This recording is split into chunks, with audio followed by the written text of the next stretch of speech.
Donin Hills was a wide village resting between green valleys and tall mountains.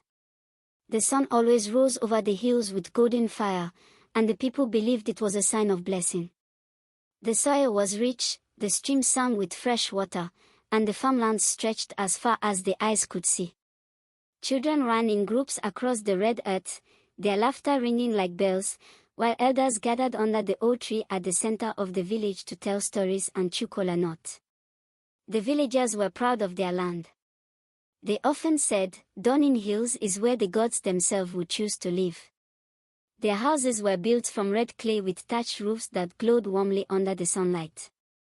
Every morning, smoke rose gently from cooking fires, and the smell of roasted yams filled the air. The people worked hard in their farms, but they also carried a certain pride that sometimes made them careless with humility. In Donin Hills, respect was very important.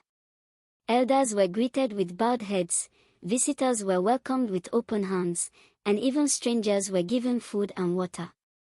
But beneath this culture of kindness, there were still people who thought too highly of themselves. Some of the young men mocked others, especially the poor, forgetting that the world could turn in unexpected ways. Among them was one young man whose story would soon teach the village a lesson it would never forget. His name was Daniel. He was strong, tall, and handsome. His voice carried loudly across the fields, and his laughter often echoed in the village square. Daniel came from a family of farmers who had plenty of land, goats, and yams stored in their barns. Because of this, he carried himself with pride. He believed he was better than those who had little, and he often mocked others who struggled. Daniel loved attention. During festivals, he was always the first to dance in the square, showing off his strength and his fine clothes. He liked to wear bright wrappers and heavy beads, walking as though he owned the earth itself. Many of the young women admired him for his looks, but the elders frowned at his arrogance. They would often say, "Pride walks with two legs, but one day it will stumble." But Daniel did not listen. He laughed at advice and often told his friends, "Life is for the strong and the wise. Those who beg have chosen to be weak." His words hurt many, but because his father was a respected man, no one dared to confront him too harshly. Little did he know that his pride would soon bring him face to face with something beyond human understanding. One bright morning, as the villagers prepared for market day, a stranger walked into Donin Hills. He was dressed in torn clothes, and his feet were dusty from long travel. His hair was grey, his beard thick, and his eyes seemed to carry a strange light that no one could explain. He walked slowly with a wooden staff, leaning heavily on it as though each step cost him great effort. The villagers first saw him at the crossroads leading into the market square. He stretched out his hands, asking for food and water. "Please, kind people," he said in a tired voice, "give a weary traveler something to eat." Some villagers whispered among themselves. They wondered where he came from, for his face was not familiar. A few kind women gave him water, while children stared at him curiously. But many avoided him. They said to themselves, "Why should a strong man beg instead of walking? Perhaps he is lazy." The beggar, however, only bowed his head and continued to ask with patience. The elders, watching from afar, exchanged thoughtful glances.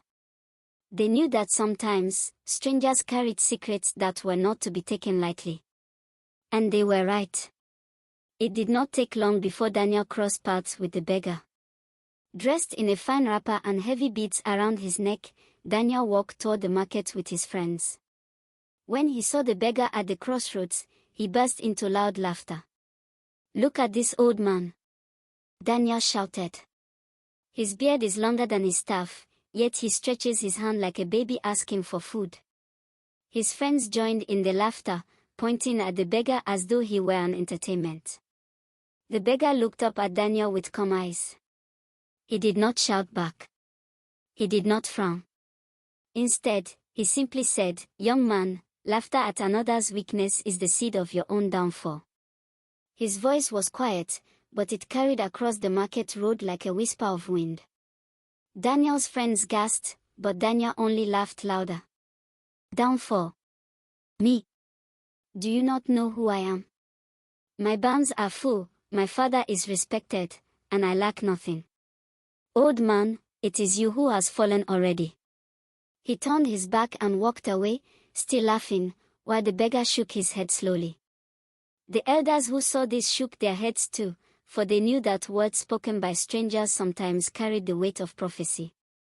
Later that evening, as the market settled and the village quieted, Daniel sat with his friends in the compound, boasting as always. He told them how he had mocked the beggar and how the old man's face looked when he spoke. His friends laughed with him, but some of them were uneasy. They remembered the calmness in the beggar's voice and the strange light in his eyes. One of his friends, Matthew, said carefully, "Daniel, I think you should be careful. That old man did not look like an ordinary beggar."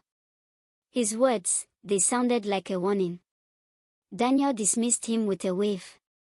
"Nonsense. You are afraid of shadows. What can a beggar do to me? I have everything I need. Tomorrow, I will laugh at him again." Meanwhile, the beggar rested by the old tree near the crossroads. He ate little of the food he was given, then closed his eyes as though he was listening to things beyond human hearing. Some villagers said they saw him speaking softly to the wind, others claimed they saw a faint glow around him under the moonlight. No one knew the truth, but everyone felt something unusual about his presence. And in silence, he waited. A few days later, the village prepared for a great festival. It was the Feast of Kingship, a celebration held once every 3 years to honor the throne and the ancestors. People from nearby villages came to Dunning Hills with gifts of yams, goats, and palm wine. The village square was decorated with palm fronds and colored cloths. Drums beat all day and night, while dancers filled the air with songs of joy. Daniel, of course, made himself the center of attention. He wore a new outfit of bright cloth, his chest covered with beads, his arms shining with brass bracelets. He danced in front of the crowd, showing his strength, spinning, and jumping higher than anyone else. The people clapped, but the elders shook their heads quietly. As the feast continued, the beggar appeared again at the edge of the square. He asked quietly for food, but no one paid him much attention. Daniel noticed him and laughed louder than ever. "Look," he shouted, pointing at the beggar. "Even during a feast, this old man begs. Perhaps he wants to sit with kings." The crowd roared with laughter, but a few elders frowned deeply. They whispered to each other that Daniel's pride was reaching dangerous heights. The morning after the festival, strange things began to happen. Daniel went into his barn to count the cowries his father had given him for trade, but to his shock, the baskets were empty. Not one cowrie remained. He searched everywhere, even accusing his servants, but none could explain where the wealth had gone. That same week, goats began to fall sick in his compound. Yams stored in the barn started to rot quickly. His friends who once gathered around him began to drift away, afraid of the strange happenings. The pride that once made him stand tall now made him restless. Meanwhile, the beggar was still seen at the crossroads. He remained calm, never complaining, always asking with patience. Some villagers began to avoid Daniel, whispering among themselves that perhaps his laughter at the beggar had brought a curse. Others warned their children to be careful with their words, saying, "Do not laugh at those who are down, for the ground does not forget." That night, Daniel could not sleep. When he closed his eyes, he saw the beggar's face staring at him with calm eyes. He dreamed of walking in a field of dry yams, his hands reaching for food but finding nothing. He heard laughter, but it was not his own, it was the laughter of the beggar, echoing in the wind. He woke up sweating and trembling. He poured water on his face, but the dream continued to haunt him. The following night, the same dream returned. This time, he saw his fine clothes turn to rags and his beads crumble into dust. The beggar stood before him, holding a shining staff, saying the same words, "Laughter at another's weakness is the seed of your own downfall." Daniel told no one of his dreams, but he grew restless and afraid. The pride that once gave him boldness was slowly turning into fear. Yet still, he refused to bow his head or admit his wrongs. By now, the elders of Dawning Hills had begun to take notice. The strange happenings in Daniel's house were not hidden. People whispered in the market square, and mothers warned their children to be respectful lest they suffer the same fate. The council of elders gathered under the old tree to discuss. The oldest of them, Elder John, spoke first. "This is no ordinary matter. The young man mocked a stranger, and now his wealth fades like smoke. We must find out who this beggar truly is." Another elder added, "I have seen his eyes. They do not belong to an ordinary man. Perhaps he is a spirit sent to test us." The council agreed that they would keep watch over the beggar and try to learn more. But one thing was clear: Daniel's pride had brought shame not only upon himself but upon the whole village. The elders feared that if the matter was not handled, greater misfortune might fall on them all. One afternoon, as Daniel walked angrily through the square, he saw the beggar again at the crossroads. His anger boiled inside him, for the sight of the beggar now filled him with both fear and hatred. He marched up to him and shouted, "Old man, what have you done to me? Since the day I mocked you, my wealth has disappeared, my animals have died, and my sleep is troubled. What witchcraft do you carry?" The beggar looked up calmly and said, "Young man, I have done nothing to you. The world only returns what you have given to it. You sowed mockery, and now you reap emptiness. The ground remembers every laughter of pride." Daniel grew red with anger. He spat on the ground and said, "You are nothing but a cursed beggar.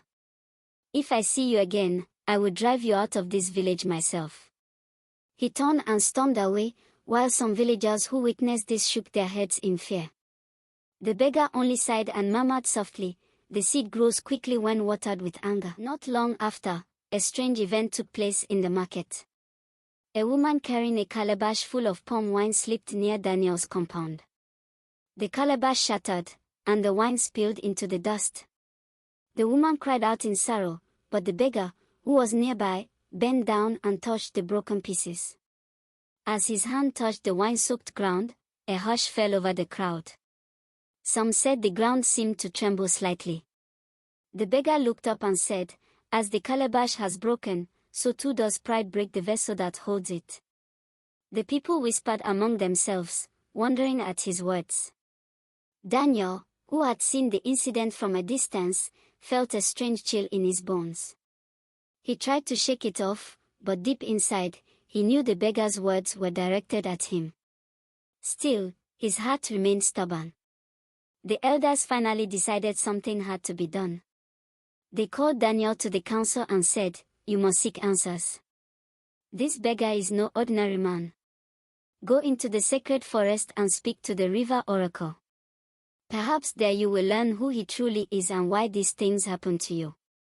Daniel resisted at first. "Why should I humble myself to a beggar? I have done nothing wrong." But the elders insisted. "If you do not go, the whole village may suffer. Your pride has already brought enough shame. Do this for the sake of Dawning Hills." Reluctantly, Daniel agreed. The next morning, he set out with only a small bag of food and water. The villagers watched as he walked toward the forest path, their eyes filled with curiosity and fear. The sacred forest was a place of mystery, where only those seeking truth dared to go. Deep inside the forest, Daniel reached a river that shone under the moonlight, even though the sun had not yet set. Its waters were calm, but they whispered as if carrying voices within.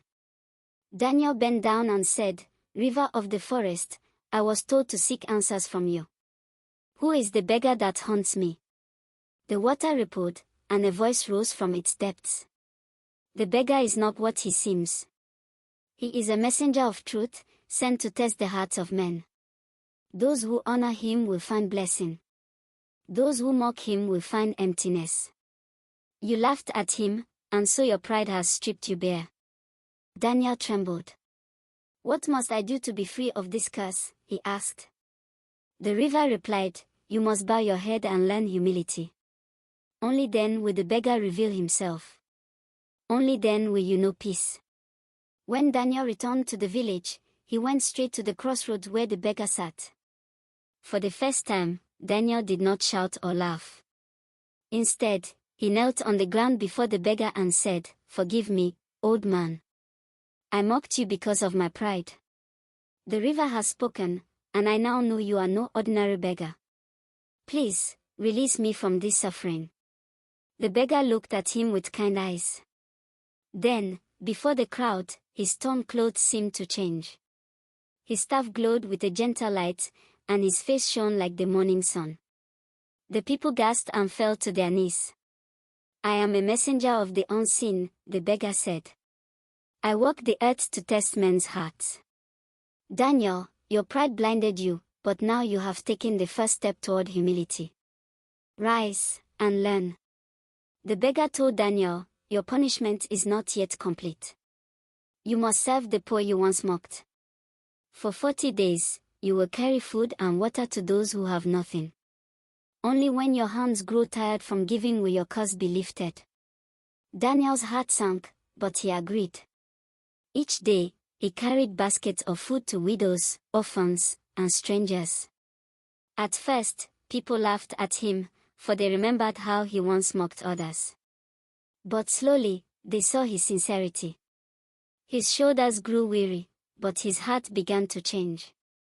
He learned to smile with kindness, to bow before the elders, and to share without boasting. The pride that once weighed on him began to fade, replaced by a quiet strength. By the end of 40 days, Daniel was no longer the same man. His fine clothes were gone, but his eyes now carried gentleness. His laughter was no longer sharp with pride but warm with kindness. The villagers who once feared and avoided him now welcomed him with respect. On the final day, the beggar appeared once more. His glow filled the square as he said, "You have learned, Daniel. Humility is greater than pride, and service is greater than wealth. From today, your barns will be filled again, and your sleep will be peaceful." Then the beggar vanished before the eyes of the people, leaving only his staff lying on the ground. The elders picked it up and placed it in the shrine as a reminder of the lesson learned. Daniel returned fully to the village, not as the proud man he once was, but as a humble servant of the people. He worked harder in his father's farms, shared his wealth freely, and became a helper to those in need. Whenever visitors came to Dawning Hills, he was the first to welcome them, remembering the beggar he once mocked. The villagers learned from his example. They began to treat strangers with more kindness, never knowing if they might be spirits in disguise. The story of Daniel and the beggar was told around fires at night, passed from elders to children as a lesson of humility. Years later, Daniel grew old, but he never forgot the lesson. When children asked him why he was always kind to strangers, he would smile and say, "Because once, I laughed at a beggar, and I almost lost everything. But I learned that respect is the true wealth of life." And so the story of Dawning Hills lived on. The people never forgot that the beggar at the crossroads was more than he seemed. They understood that pride can destroy, but humility can rebuild. The elders would end the tale with these words: "Laugh not at the weak, for tomorrow the weak may be stronger than you. Treat every stranger with kindness, for you do not know which hand holds the staff of the unseen."